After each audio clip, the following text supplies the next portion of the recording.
नमस्कार, आप देख रहे हैं अखंड गौरव न्यूज। मैं हूं विनोद गुप्ता गौरव। आज हमारे बीच में हैं श्रीमद् भागवत महापुराण के कथावाचक पंडित श्री वेदांत जी महाराज, जो पूरे देश विदेश में सनातन संस्कृति का प्रचार प्रसार कथा के माध्यम से कर रहे, लोगों में धर्म के प्रति भाव जागृत करने का काम कर रहे हैं। ऐसे आचार्य श्री वेदांत जी हमारे बीच में मौजूद हैं। आइए उनसे बातचीत करते हैं और तमाम मुद्दों को लेकर के उनसे सवाल करते हैं। महाराज जी, कब से आप ये कथा वाचन का कार्य कर रहे हैं और कहाँ से आपको प्रेरणा? जय श्री राधे, जय श्री कृष्णा। कृष्णाय वासुदेवाय हरे परमात्मने प्रणतः क्लेशनाशाय श्री गोविंदाय नमो नमः। देखिए, ये जो प्रेरणा, ये गुरु की कृपा से ही प्रेरणा जीव के हृदय में आती है। ये जो भी है सब गुरु की कृपा से है। और इस धर्म की राह में गुरु कृपा, माता पिता के आशीर्वाद से 1999 से ये हमारा सफ़र प्रारंभ हुआ। और आज गुरु कृपा से, गुरु के आदेश से, माता पिता के आशीर्वाद से सन 2004 में हमने कथा प्रारंभ की थी। और अपना काम है भक्तों को भगवान से जोड़ने का, धर्म के प्रति लोगों को आकर्षित करना, धर्म के प्रति चलने की प्रेरणा देना। यही गुरु कृपा से, गुरु आदेश से हम कर रहे हैं। और इस बकाया सब भगवान बांके बिहारी की कृपा है। जीव पर जब भगवान की कृपा होती है, जीव तभी ऐसे कार्य कर पाता है। श्रीमद् भागवत पुराण को महापुराण कहा गया। क्या है ये श्रीमद् भागवत महापुराण और क्या सनातन धर्म में इसका क्या महत्व है? देखिए, बहुत सुंदर बात गुप्ता जी आपने पूछी। भागवत जी में 4 शब्द हैं: भक्ति, ज्ञान, वैराग्य और त्याग। जब तक जीव के अंदर ये चारों नहीं होंगे तब तक जीव भक्ति मार्ग पर नहीं चल सकता। हम कथा के माध्यम से कहते हैं, व्यक्ति के हृदय में भागवत ही व्यक्ति को भगवान से जोड़ती है। और जीव के अंदर जब अज्ञानता जब तक रहेगी, देखिए, भक्ति, भाषे भक्ति, गासे ज्ञान, वासे वैराग्य और तासे त्याग। जब तक व्यक्ति के जीवन में ये चारों चीज नहीं आएंगी, जब तक वो भागवत कथा सुनने का, भागवत कथा पढ़ने का या भक्ति मार्ग में चलने का अधिकारी नहीं हो सकता। जीव को इसे, भगवान को जो अति प्रिय है वो भक्त का जो है सरल और सुंदर मन को भगवान देखते हैं। हम हर व्यक्ति से कहते हैं, भगवान ना काया से मिलते हैं और न माया से मिलते हैं और न भगवान मेवा से मिलते हैं। भगवान तो मात्र सेवा और भाव से मिलते हैं। भगवान श्री कृष्ण का जन्म बड़ी विषम परिस्थितियों में हुआ। उनके बताया जाता है कि फिर उनको, उनके गर्भ को यहाँ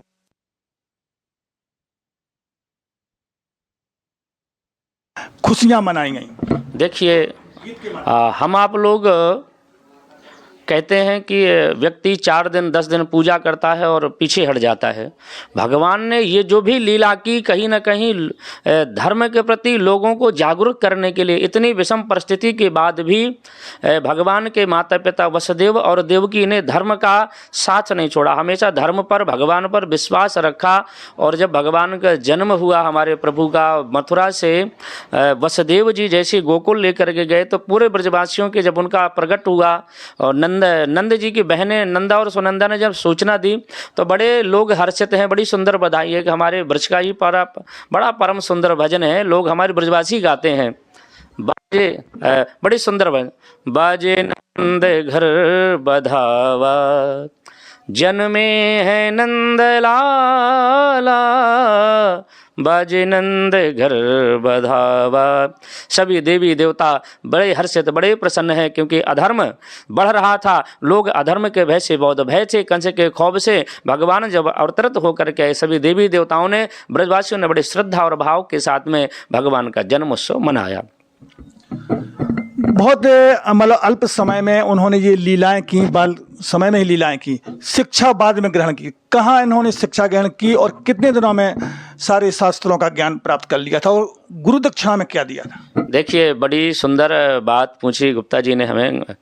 तो भगवान ने जो लीलाएं की, देखिए, भगवान जो लीला करते हैं वो भक्तों के लिए करते हैं। जो वहाँ के ब्रजवासी हैं वो कोई साधारण मनुष्य नहीं, सब देवता देवी और ऋषिगण ही ब्रज में अवतरित आए हैं। अपने भक्तों को सुख देने के लिए ही भगवान ने ये सुंदर लीलाएं की। भगवान, बहुत से लोग कहते हैं कि भगवान चोरी करने जाते, चोरी करने नहीं जाते थे, अपने भक्तों को रिझाने जाते थे, अपने भक्तों को सुख देने जाते थे। अभी हमने कहा था भगवान काया माया और मेवा से नहीं, भगवान तो जीव के सेवा और भाव से सुंदर मन को, ये गोपियों का प्रेम था और भगवान प्रेम को पाने जाते हैं, भगवान पदार्थ को नहीं पाते हैं, ठीक है ना। और दूसरी बात का, भगवान ने संदीपनी मुनि आश्रम में रह करके अल्पकाल में सभी विद्याओं को अध्ययन कर करके वहीं पर इनकी सुदामा से मित्रता हुई। समथिंग बताते हैं कि वही 64 से 65 दिन तक वो वहाँ रहे और उन्हें अल्पकाल सब विद्या पा करके वहाँ सुदामा से मित्रता करके गुरु और गुरु माता को बड़ा सुंदर सुख दिया। और भगवान का एक ही था, भक्तों के प्रति भगवान का जो स्नेह है बड़ा अधिक है और भगवान भक्तों को सुखी देख करके भगवान हमारे प्रसन्न हो जाते हैं, इतना अंतर है। गुरु दक्षिणा में उन्होंने क्या दिया? देखिए, गुरु दक्षिणा में जो भगवान ने दिया, देखिए हमारे संस्कार, अब गुरु हमारे धन का भूखा नहीं होता, गुरु जो हमेशा शिष्य के प्रेम का भूखा होता है और भगवान ने गुरु को वही दिया। देखिए हम गुरु को क्या दे सकते हैं?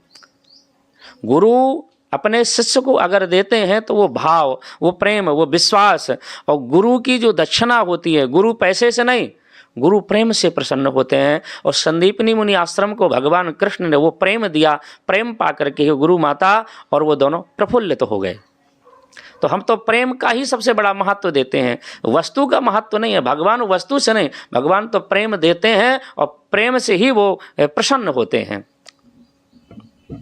उनका मित्र है वो कभी दरिद्र नहीं हो सकता है, फिर क्या वजह थी कि उनके यहाँ दरिद्रता आई? देखिए, बहुत से लोग कहते हैं कि भगवान सुदामा दरिद्र हैं, हम नहीं मानते। देखिए, दरिद्र होना अलग बात है, गरीब होना अलग बात है। सुदामा के जीवन में दरिद्रता इसकी कोई बात ही नहीं है। सुदामा तो त्यागी हैं, विरक्त इंद्रियार्थेषु प्रसन्न आत्मा जितेंद्रिया। जिसने अपनी आत्मा पर कब्जा कर लिया, अपने इंद्रियों पर जिसने कब्जा कर लिया, वो दरिद्र कैसे हो सकता है? और बहुत से लोग कहते हैं कि उनके जीवन में दरिद्रता कैसे आई? इनके जीवन में जो भगवान का मित्र है, और मित्र फिर इतना गरीब कैसे? जो भगवान का मित्र हो, जिसकी भगवान से मित्रता हो। तो गुप्ता जी, बड़ा सुंदर विषय है और हर व्यक्ति का कहीं ना कहीं ये विषय, हर व्यक्ति की ये चाह है। पर आज अगर देखा जाए, ये जो भगवान श्री कृष्ण द्वारिका के राजा बने बैठे हैं, ये मात्र सुदामा जी का दिया हुआ उपहार है। ये गरीबी भगवान कृष्ण के नसीब में थी, जो सुदामा ने हंस कर के स्वीकार की है। मित्रता देखनी है तो सुदामा और कृष्ण के मित्रता में ही देखिए। ये एक बड़ी छोटी सी कथा है और हम आपको बहुत उसमें देखें। एक माँ थी जो भिक्षा मांगा करती थी उज्जैन में, संदीपनी मुनि आश्रम के बाहर बैठ करके महाकाल मंदिर के पास में।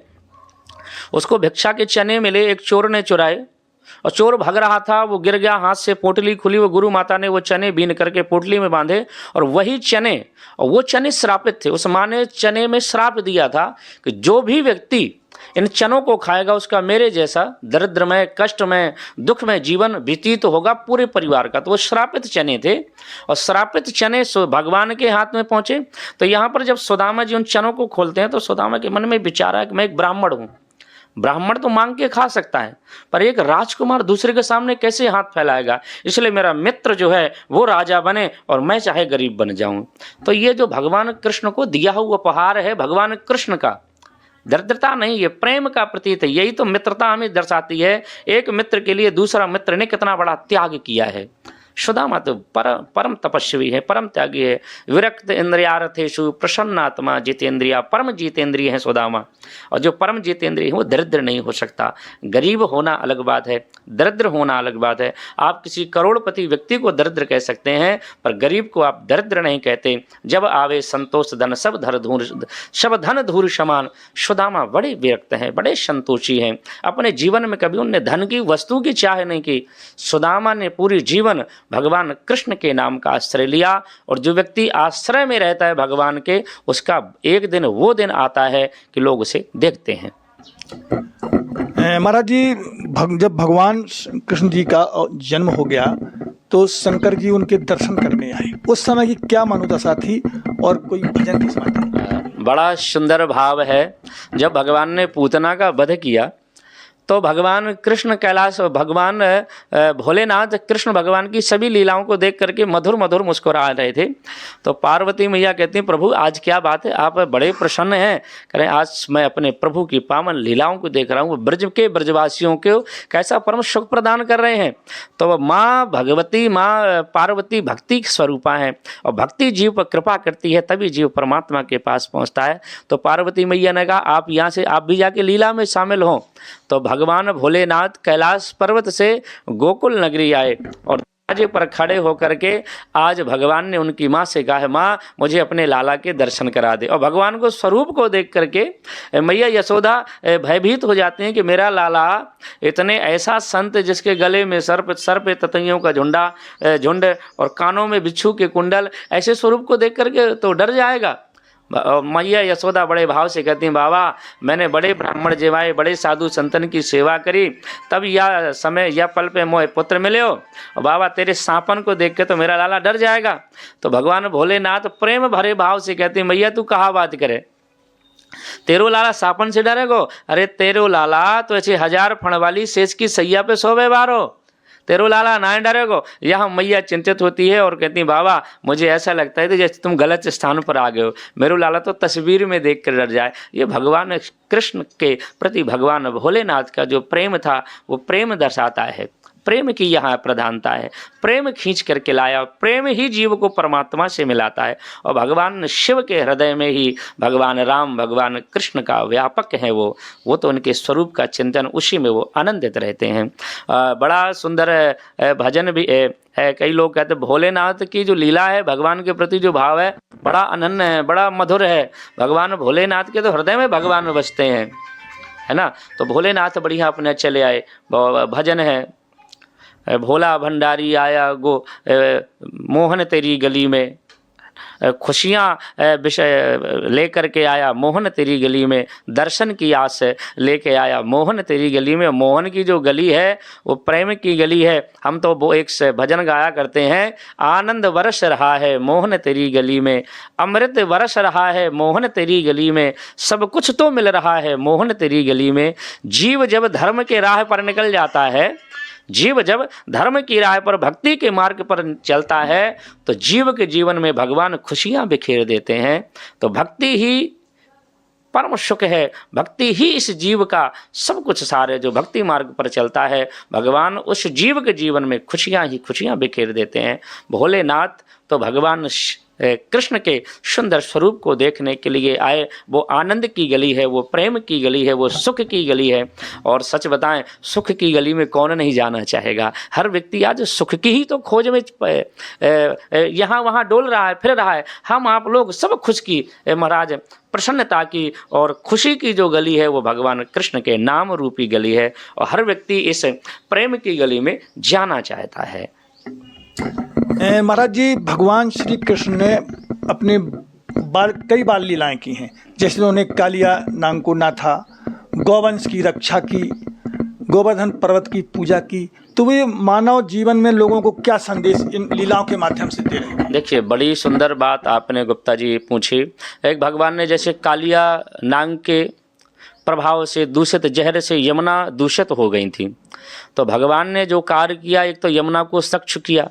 भगवान ने ये संकेत कहीं ना कहीं हमें दिया है कि आज भी कई कालिया नाग के रूप में यमुना को अपवित्र करने में लगे हैं। तो भगवान ने तो संकेत दिया है, वही हमें काम करना चाहिए। बहुत से लोग कूड़ा कचरा लेकर के यमुना जाते हैं, यमुना को अपवित्र करते हैं। आज भी कालिया हैं, पहले भी थे, पहले भी वो जहर छोड़ते थे, आज ये भी जहर डाले हैं। जो गंदगी, जो कचरा, ये जहर ही तो है जो भक्तों को नुकसान। भक्त तो वहाँ आस्था से जाता है, उस जल का पान करता है। इसलिए भगवान ने यमुना के जल को पवित्र करके सबको संकेत दिया, यमुना को पवित्र रखना है। यमुना भक्ति का स्वरूप है और भक्ति भाव से भक्त जाते हैं। भगवान के ब्रजवासी जितने ग्वाल बाल थे, भगवान के मन में विचार आया, यमुना का जो है कालिया नाग के जहर से दूषित हो चुका है। मेरे ब्रजवासी हैं, मेरी गौ माताएं हैं, अगर यमुना का पान करेंगे उनको नुकसान होगा। तो उस नुकसान से अपने भक्तों को बचाने के लिए भगवान यमुना में कूदे और यमुना यमुना को पवित्र किया, अपवित्र से जो कालिया नाग ने अपने जहर से वहां दूषित कर रखा था उससे उनको वहां से भगाया और यमुना को पवित्र किया। भगवान ने ये हमें सबको संकेत दिया, ये चेतना भगवान ने सबको संकेत दिया है, यमुना को पवित्र करना ही हमारा आप लोगों का परम धर्म है और सबको मिलकर ये करना चाहिए। और ऐसे जो कालिया नाग के रूप में जो लोग इधर उधर डोल करके जो दूषित कर रहे हैं उन सबको ये करना। महाराज जी, भगवान श्री राम और भगवान कृष्ण दोनों विष्णु जी का अवतार हैं, इन दोनों में क्या समानता है और क्या भिन्नता है? देखिए बड़ी सुंदर बात गुप्ता जी आपने पूछी। देखिए राम कृष्ण दो एक हैं, अंतर नहीं निमेष, इनके नयन गंभीर हैं, उनके चपल विशेष। राम के नयनों में गंभीरता है, कृष्ण के नयनों में चंचलता है। पर एक आपसे बात कहें, काम दोनों एक जैसा है, विचार दोनों के, स्वभाव दोनों के हैं। देखिए एक बड़ा सुंदर है भजन है कि ब्रज में सुंदर हैं दो नाम, जग में सुंदर हैं दो नाम, चाहे कृष्ण कहो या राम।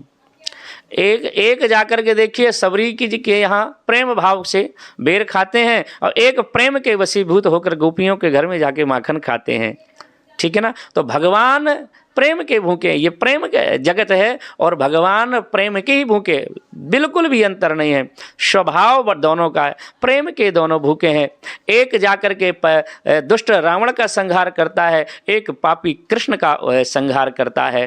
पर एक कंस का करता है, एक जाकर रावण का, एक कंस का कर देता है। पर हैं दोनों एक, अंतर बिल्कुल नहीं है।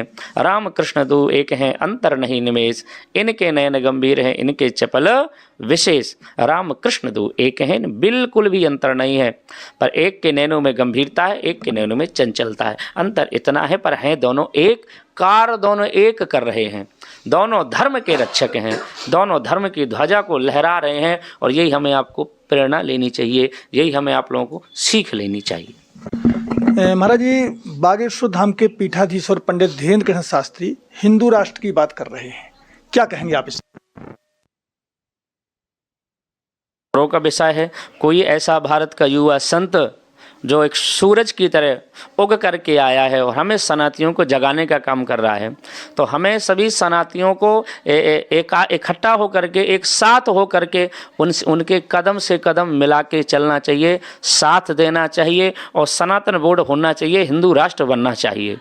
ये सबकी चाह है, उसमें सबका कल्याण है, इसमें कोई वो नहीं है। बहुत अच्छा कार्य है और हम तो उनकी यात्रा में भी शामिल हुए, जाकर के मिले भी, और ये बहुत अच्छा कार्य कर रहे हैं। ये प्रसन्नता का एक बहुत खुशी का विषय है। हर व्यक्ति को इसमें हर्षित होना चाहिए और हर व्यक्ति को उनका पूर्ण साथ सहयोग हर प्रकार से करना चाहिए। ये तो बहुत प्रसन्नता का विषय है।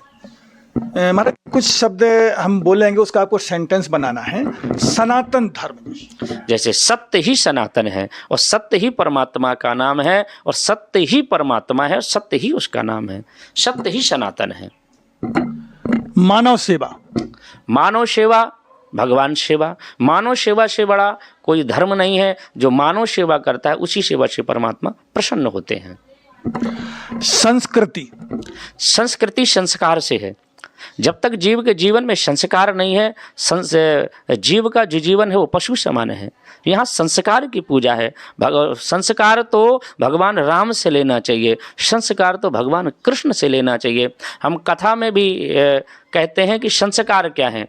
हम आप लोग, एक बड़ी विडंबना है लोगों की आजकल के बच्चों के, देखिए हर व्यक्ति शिक्षा दे रहा है बच्चों को, पर बच्चों को संस्कार से दूर कर रहा है। संस्कार से ही संस्कृति हमारी उज्ज्वल है। और देखिए एक बड़ी सुंदर चौपाई है कि प्रातः काल उठ के रघुनाथा, मात पिता गुरु नावहि माता, ये संस्कार है अपने।